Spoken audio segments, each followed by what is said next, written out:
Hey guys, it's Krystal, and the iPhone 12 event is unofficially official. And what I mean by that is Apple sent out those invites for their October 13th event taking place next Tuesday at 10 a.m. Pacific Standard Time. And even though Apple didn't specifically say it would be surrounding the iPhone 12, we kind of know what's up. So I am looking at the invite right in front of me, and I'm sure most of you guys might have seen it by now and speculated what those hints could possibly mean. Obviously, the biggest thing that is staring right back at us is that high speed, and not high speed, but high, comma, speed. Like, hello, speed, we welcome you. So clearly Apple is focused on speed here, and what would make most sense is to see that new A14 Bionic chip in the iPhone 12 lineup, since it was introduced to us at last month's event for the iPad Air, so I feel like that's gotta be it. But like I said, this invite has been dissected and speculated by so many people, and I think another thing that speed could mean is seeing 5G in the iPhone 12, especially since in 2020 so many phones have it now, so it's looking very likely. Another speed theory is that we might see a higher refresh rate on these displays of 120 Hz, but based off the recent rumors, is not looking too likely, especially to conserve battery life. Apple might save that for next year. But speaking of battery, a more recent rumor is that we might see faster wireless charging. And I love me some wireless charging, is always cool, but it's definitely not as fast, so seeing it faster would be awesome. The only other thing that I could think of for speed is how fast our wallets are going to be draining next week. But for real, if there are any bright side, the good news is the iPhone 12 lineup should start at $649, which is $50 cheaper than the iPhone 11 lineup last year, and any bit of money that we can save is awesome. Thank you, Timothy.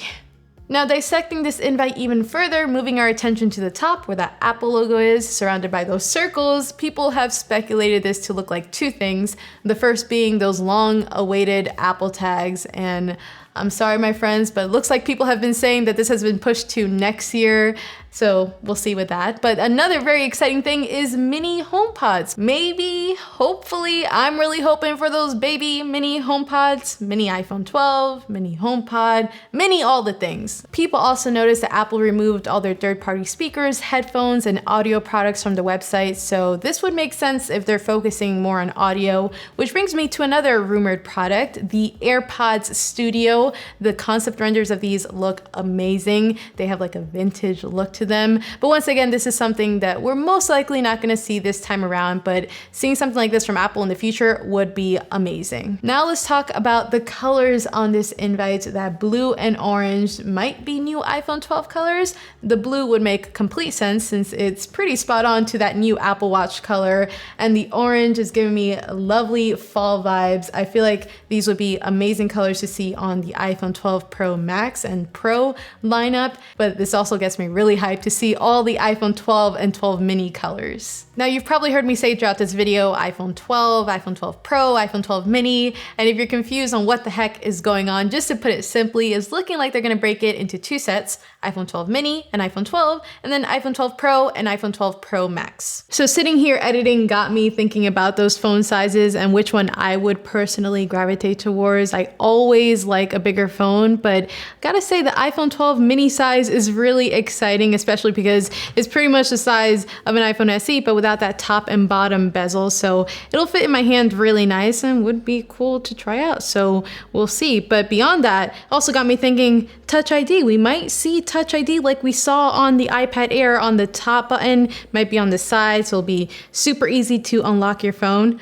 So super exciting stuff, but we shall see. That being said, it's also looking like these phones are going to be shipping separately. And we also can't forget about those iPad Airs that are also going to be shipping this month. So it's going to be a pretty busy and very colorful month with all those colors. As far as differences across all these phones, really the biggest thing is going to be size. iPhone 12 mini will come in at 5.4 inches, iPhone 12 will be 6.1, iPhone 12 Pro will also be 6.1, and then the iPhone 12 Pro Max 6.7 inches. Now, screen size aside, it's looking like these phones will all be sharing an OLED panel, so it's not going to be LCD versus OLED with the 12 mini and 12 versus Pro and Pro Max.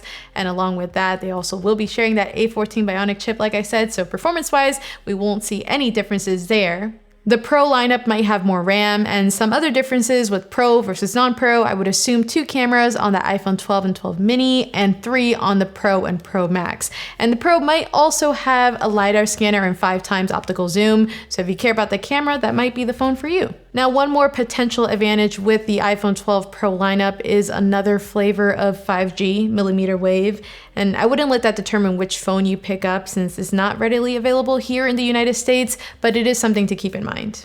Now, as far as pricing goes, I actually just saw an update that our wallets might drain a little faster than I thought, starting at $699 instead of $649. So $699 potentially for the iPhone 12 mini, $799 for the iPhone 12, $999 for the iPhone 12 Pro, and $1099 for the iPhone 12 Pro Max. But I'm still fingers crossed on that $649, so we'll see. Some other smaller things is whether we're getting that charger in the box or not is looking like we're not, but I'm personally really excited to see the video recording capabilities on this new iPhone. A more recent rumor is pointing towards maybe getting Dolby Vision recording, which sounds crazy, so definitely stay tuned. I will be recapping the event next Tuesday, so make sure you subscribe, grab your snacks, and I'll see you guys later.